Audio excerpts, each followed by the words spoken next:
Hi friends, எல்லாம் காலை வணக்கம். இது உங்களுக்கு ஏழு டுடே நம்ம பார்க்க போகிறது 30/12/2024 திங்கட்கிழமைக்குள்ள விண்வெளி லாட்டரி கெஸ்ஸிங் மெத்தட் தான் பார்க்க போகிறோம். நம்ம சேனல் புதுசாக பார்க்குறவங்க சப்ஸ்கிரைப் பண்ணிக்கோங்க. ஆல்ரெடி சொன்ன மெத்தடு தான், நேற்று சொன்ன மெத்தடு. அதாவது பி போர்டு சி போர்டையும் கூட்டுறோம். அதில் வரக்கூடிய ஆன்சர் அது பவர் நம்பர் தான் method. B board 9, C board 8, 2 கூட்டினா 17, லாஸ்ட் 7 எடுக்கிறோம். 7 பவர் 2. அடுத்த ரிசல்ட் 427. இதில் 2 பி போர்ட்லையும் 7 சி போர்ட்லையும் பாஸ் ஆயிருக்கு. அடுத்து பி போர்டு 2, சி போர்டு 7, 2 கூட்டினா 9, 9 பவர் 4.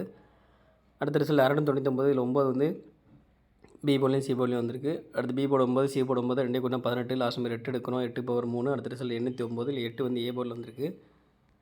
அடுத்து பி போர்டு 0, சி போர்டு 9, 2 கூட்டினா 9 வரும். 9 பவர் 4. அடுத்த ரிசல்ட் 096. இதில் வந்து 9 வந்து பி போர்டில் பாஸ் ஆயிருக்கு. அடுத்து 096 பி போர்டு 9, சி போர்டு 6, 2 கூட்டினா 15 வரும். லாஸ்ட் நம்பர் 5 எடுக்கிறோம். 5 பவர் 0. நேற்று ரிசல்ட் பார்த்திங்கன்னா 765. இதில் 5 வந்து சி போர்டில் வந்திருக்கு. இப்போ இதே மெத்தடில் இன்றைக்கி என்ன நம்பர்னு பார்க்கலாம். 765. இதில் வந்து பி போர்டு சி போர்டு 6, 5, 2 கூட்டினா 11, லாஸ்ட் நம்பர் 1 எடுக்கிறோம். 1 பவர் 6. ஸோ இந்த மெத்தட் நமக்கு கிடச்ச நம்பர் பார்த்திங்கன்னா 1, 6 கிடச்சிருக்கு. இது வந்து ஃபஸ்ட் மெத்தட் தான். உங்களுக்கு 2 மெத்தட் வேணும்னா மெம்பராக ஜாயின் பண்ணிக்கோங்க. எல்லாம் லிமிட்டாக ப்ளே பண்ணுங்கள் friends. All the best. Thank you.